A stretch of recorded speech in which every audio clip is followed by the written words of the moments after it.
Assalamualaikum warahmatullahi wabarakatuh. Hi all, meet me again Lesta Noviasih. At this time I will discuss about diseases related to blood, namely polycythemia.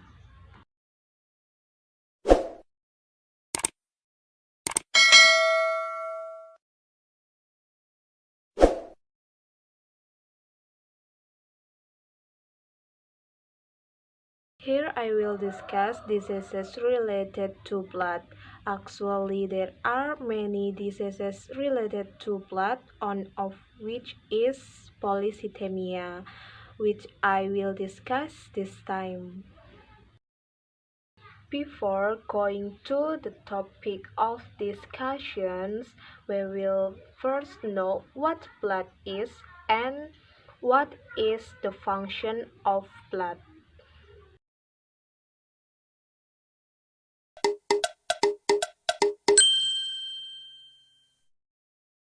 Blood is a fluid found in all living things. Blood is a combination of plasma and cells circulating throughout the body.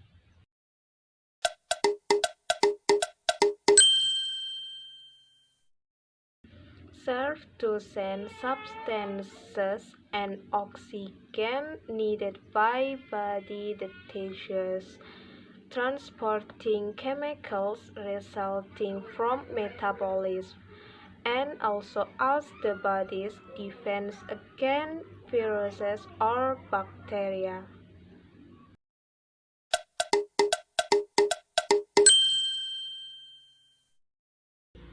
Polycythemia, or also chemically called erythrocytosis, is a blood disorder because the body produces too many red blood cells, resulting in increased blood viscosity.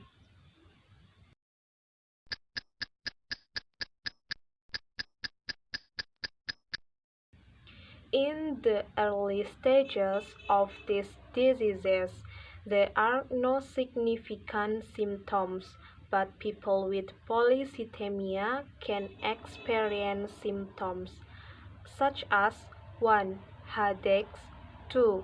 Blurred visions, 3. Changes in skin color to red on the face, hand, and feet, 4. High blood pressure, 5.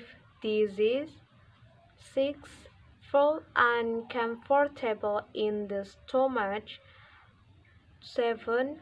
Confusions, 8. Nose pills or bruising, 9. Pain and stiffness in the joint and swelling occurs, 10. Having itchy skin after bathing.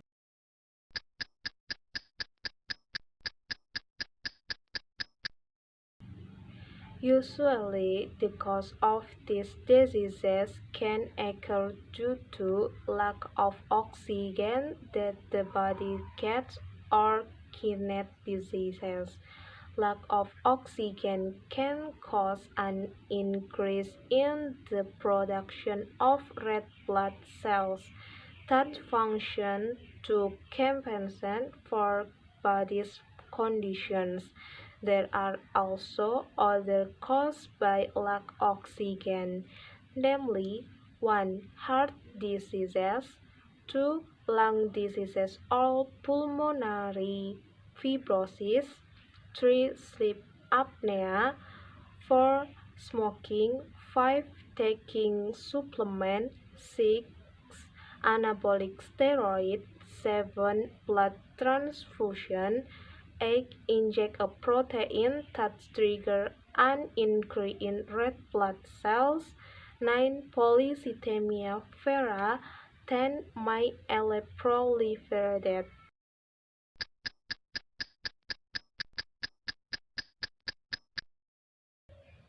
Because the cause is unknown, ways to prevent polycythemia are also not available, especially the preventative type. but you can reduce your risk of secondary polycythemia by staying away from risk factors such as not smoking and preventing heart failure.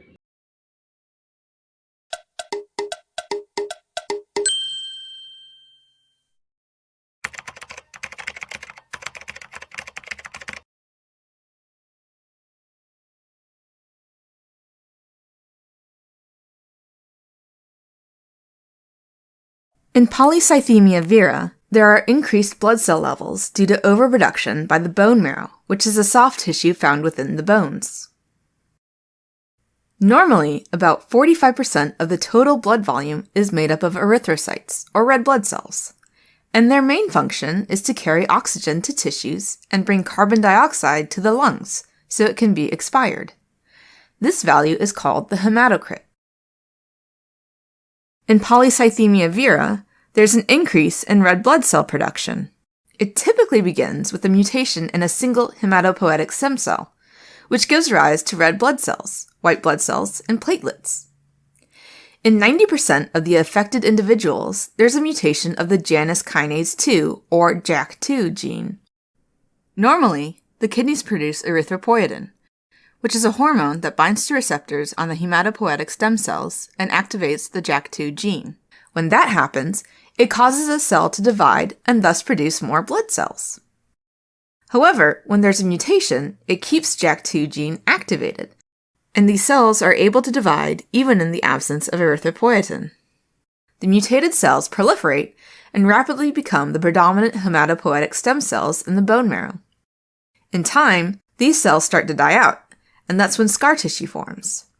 At that point, the bone marrow can no longer produce blood cells, leading to anemia or low red blood cell levels, thrombocytopenia or low platelet levels, and leukopenia or low white blood cell levels. This is known as a spent phase, and once the disease is in the spent phase, it's really a different disease altogether.